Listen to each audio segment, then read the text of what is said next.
ప్రార్థనా సమయం అనే ఆధ్యాత్మిక కార్యక్రమానికి మిమ్మల్ని అందరినీ ప్రేమతో ఆహ్వానిస్తున్నాను. ఒక చిన్న సందేశం కొరకు యోధా రాసిన పత్రిక 3వ వచనం చదువుకుందాం. ప్రియులారా, మనకందరికీ కలిగిన రక్షణను గూర్చి మీకు రాయవలెనని విశేషాసక్తి గలవాడనే ప్రయత్నపడుచుండగా, పరిశుద్ధులకు ఒక్కసారే అప్పగింపబడిన బోధ నిమిత్తము మీరు పోరాడవలెనని మిమ్మును వేడుకొనుచు మీకు రాయవలసి వచ్చెను.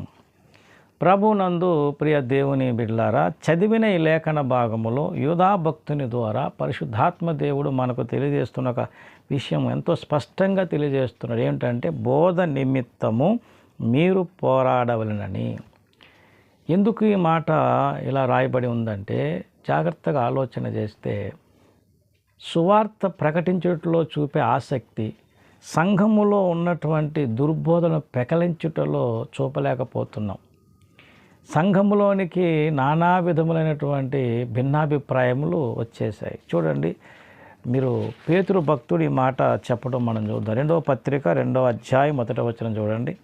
మరియు అబద్ధ ప్రవక్తలు ప్రజలలో ఉండిరి, అటువలనే మీలోని అబద్ధ బోధకులుందరు. వీరు తమ్మును కొనిన ప్రభువును కూడా విసర్జించుచు తమకు తామే శీఘ్రముగా నాశనము కలుగజేసుకొనొచ్చు నాశనకరమగు భిన్నాభిప్రాయములను రహస్యంగా బోధించుదురు. ఎలా బోధిస్తారు? రహస్యముగా.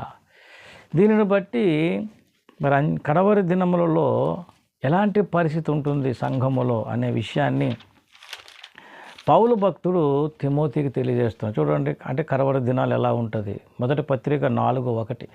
అయితే కడవరి దినములలో కొందరు అబద్ధికుల వేషధారణ వల్ల మోసపరుచు ఆత్మల యందును దెయ్యముల బోధ యందును లక్ష్యముంచి విశ్వాసభ్రష్టులగుదురని ఆత్మతేటగా చెప్పుచున్నాడు.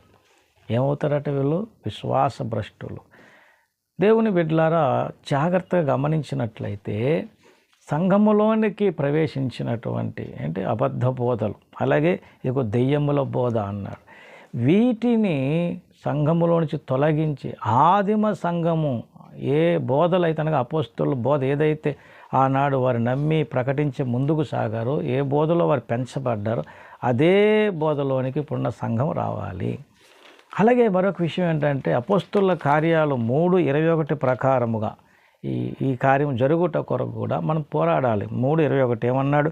అన్నిటికీ కుదురుబాటు కాలములు వచ్చునని దేవుడు ఆది నుండి తన పరిశుద్ధ ప్రవక్తలట పలికించెను.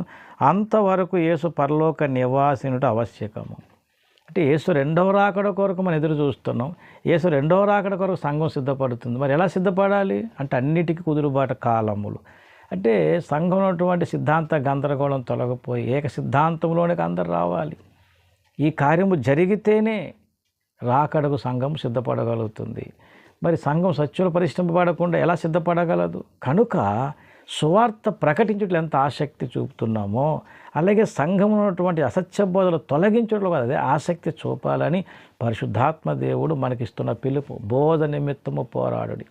కనుక ఈ సందేశం ఉంటే ఒకసారి ఆలోచించండి. బోధ నిమిత్తం మనం పోరాడకపోతే మరి రక్షణ కాపాడుకున్నట్లో కూడా కష్టమే. ఎందుకని?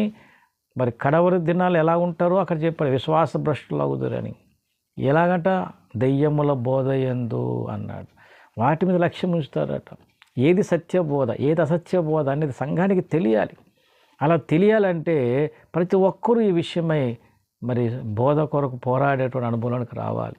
సత్యాన్ని తెలియపరిచే విధంగా నేర్చుకోవాలి, సత్యాన్ని తెలియపరచాలి, అసత్య బోధలను తొలగించే రీతిగా పని చేయాలి. కాబట్టి సందేశంలో ఆలోచించి పరిశుద్ధాత్మ దేవుడు తెలుస్తున్న ఈ మాటను గ్రహించి అలాగనే మిమ్మల్ని మీరు ప్రతిష్ఠించుకొని ముందుకు సాగితే సంఘం ఉన్నటువంటి భిన్నాభిప్రాయాలన్నీ తొలగిపోయి సంఘం సత్యులోనికి ప్రతిష్ఠింపబడే అనుభవంలోనికి రాగలుగుతుంది, రాకడ సిద్ధపడుతుంది. అట్టి కృప దేవుడు మీకు నాకు అందరికీ దయచేయను గాక. ఆమేన్. ప్రార్థన చేద్దాం. పరిశుద్ధుడైన మా తండ్రి, ఈ సందేశము నాలో మాలో అందరిలోనే ఫలింపజేసి మీ నామాన్ని గణపరుచుకోమని, మహిమ మీరే పొందమని యేసు పరిశుద్ధ నామముని ప్రార్థన వేడుకుంటున్నాను తండ్రి. ఆమేన్. అందరికీ వందనములు. దేవుడు మిమ్మల్ని దీవించి ఆస్వాదించును గాక. ఆమేన్.